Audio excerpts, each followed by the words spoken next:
Салам алейкум, дорогие подписчики. Кто-то пишет это в комментарии, что кто это разрешил мне это толковать хадисы, да? Во-первых, это Аллах создал мне такой это человек и сделал мне мусульман, и открыл мое сердце, и это, как это, меня, как истинным путем он как это вел, да, Аллах Субхану ва Тааля. Это первый это ответ на кто так это вопрос задает, или кто-то еще в будущем хочет знать. Во-первых, Аллах это как хочет, так будет. Это в суре ясный последний аят же говорит, что хочет, что будет, будет. Это во-первых. Во-вторых, в Коране же сообщит Аллах смотрел, что из этого народ, он берет одного человека, отправляет это в поиски знаний и возвращает его это, к своему народу, что распространить свою религию. Это второе. Третье, что наш пророк говорит, от меня, если одно аят, если одно это слово это слышали, передайте. Третье, у меня образование исламское, исламоведение. В моем образовании входит и Коран, и хадис, и это мазахиб фикхия, и арабский язык, и все-все, что это относится к исламу. А четвертое, что моя совесть мне не позволяет, что я сидела, молчала, когда есть шанс передать людьми. Шестое еще это, как сказать, справедливость. Я справедливый человек. Аллах любит справедливые люди.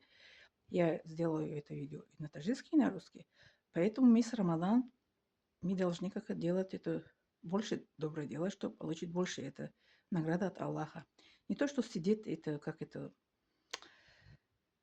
говорят, обсудить, как у русских есть такую эту фразу подходящую.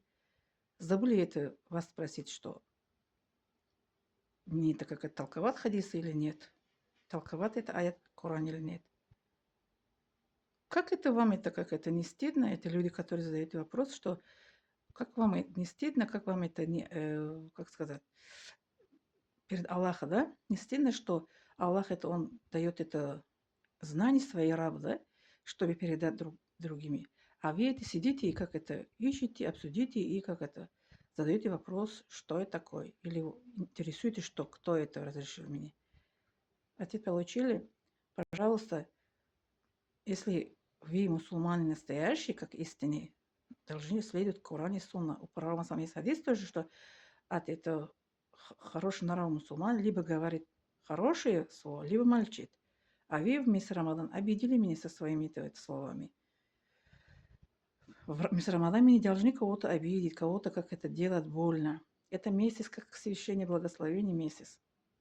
Если кто настоящий мусульман, не должен обидеть кого-то, или как это сказать, это обиженное слово. А вы уже как это обиженное слово сказали, потому что это ваше слово, еще как это, если глубоко мы думаем, это противоречит это ислам и Коран. Знаете почему? Потому что ученый, который знает это ислам и молчит в судный день, у него какое мучение видео у меня это столько видео я сделала насчет этого, что ученый, который знает и молчит в судный день, у него очень такое мучение от Аллаха будет, наказание от Аллаха будет в этом мире и в ином мире. При этом я должна сидеть и молчать, что ли? И ваши комментарии, как это слушают. Ой, моему подписчику не нравится, давай это сделай другое видео. Не по исламу, другое это, о природе, да? У меня разные видео это бывает. О природе, о медицине, об исламе. Разные бывает. Кому не нравится, не смотрите, пожалуйста, и не обсудите. Если обсудите, то вам будет это перед Аллахом отвечать в этом мире и ином мире. Благодарю за внимание. Не забывайте ставить лайк, подписаться и поделиться, пожалуйста.